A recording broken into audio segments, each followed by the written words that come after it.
دا یو بل ملګری زموږ سره ولاړ دی چې د ده هم تپوس کوو چې ستاسو نوم او تاسو کوم ځای سره زما ناویز انشا نوم دی او د دیر سره تعلق دی. د ټول ناول خو زه ستاسو شکریا ادا کوم تاسو مې د خبرو مفره کړه.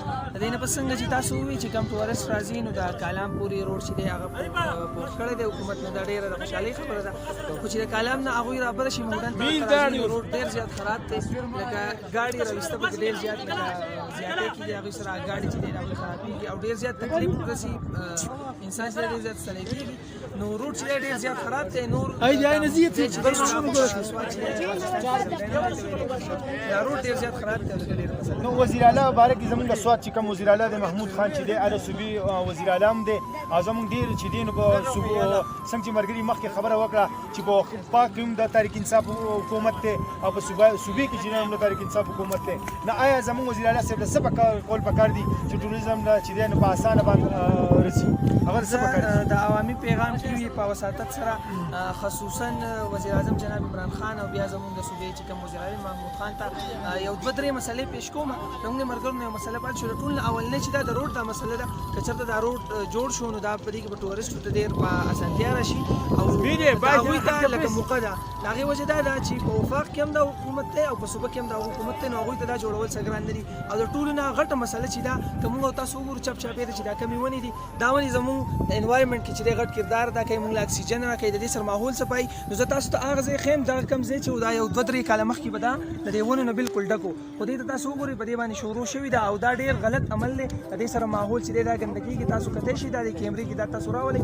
دا خصوصا زه دا حکومت ته د دې دغه کوم ډي سي سوات چې کوم دی چې د دې خلاف اکشن والي او د دې ونو د بچاوالو کوشش وکړي. او څنګه چې یو حکومت کلین اینډ ګرین پاکستان مهم شروع کړی دی یو طرف ته خو هغو ونې نالۍ خو بل طرف ته د دې ونو چې دی هغه تباهي شروع ده دا ونې چې حوالې کېږي. نو زما دا دوه مطالبې دي د حکومت پاکستان نه او خاص کر د محمود خان نه کوم چې د سوات دی هغوی ته د دې حوالې سره پته ده چې د دې دوه مسلو حل وباسي او انشاءالله هغوی ته الله تعالی مقرر کړي. هغوی ډېر کارونه هم شروع کړي چې یو دا روډ جوړ کړي او یو دا کوم ونو دا دغه چې دا د دې بچاو وکړي. تاسو کوم ځای ځئ؟ بسم الله الرحمن الرحیم. زما نوم حنیف الله دی او زه د مټې سره خرړۍ سره تعلق ساتم. دغه چې دی مېلمانه راځي موږ دې طرف نه بار بار راځو.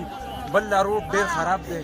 د دې دغه په دغه وساطت سره چې زموږ د پي ټي آی حکومت په مرکز کې دی او په صوبه کې دی زموږ خوش قسمتۍ خبره دا ده چې محمود خان زموږ وزیر اعلی سی ایم دی نو په کار ده هغه چې غټې غټې ټینډرې ولګوي په کار دا روډ برابر کړي.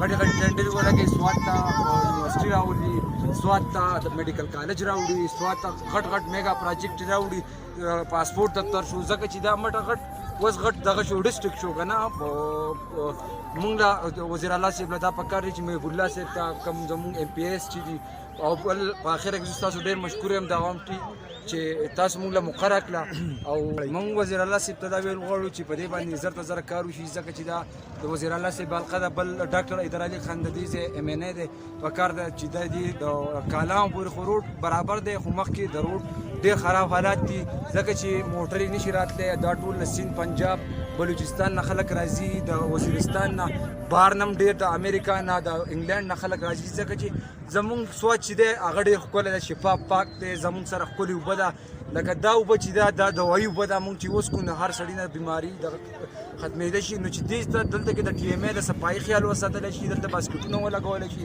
نو دې ځای صفایي به پاکه شي دا ځای به بالکل پاک شي. بل دلته کې د واشرومونو ډېر غټ تکلیف دی چې دلته کې د واشرومونو او د دغه هوټل یو تنظیم وکړي که نه. مونږ لا پکار دا ټول ملګري راغلي اوس دلته کې د پنجاب نه سیند نه راغلي بلوچستان نه راغلي نو دوله دوسي دغه ورکول پکار دی چې لکه دو راغلي په ټور باندې دو راځي ښه انجوی وکړي. زما نوم چې محمد عباس دی او زه د پېښور سره تعلق لرونکی یم. پهله خو چې دا تر کلامه پورې د لاره ښه زبردست ده ښکلې روغه ده او په دې لکه دا وړاندې هم ډېره خراب وه په دې باندې چې کوم د دغه ځای متعلقه ایم این ای ایم پي ایس دي دا ښکلی کار یې کړی او ډېر زبردست یې کړی. نو دا کوم خوا کلام نه دی خوا چې کله د ماونټین دې لیک ته راځي نو دا لاره ډېره زیاته خرابه ده ډېره بې انتها خرابه ده ډېر کم تر ګاډي دلته راتلی شي. نو د خوشقسمتۍ خبره دغه ده چې دغه سوات وزیر اعلی صاحب په پیل ځل د سوات راغلی دی نو دی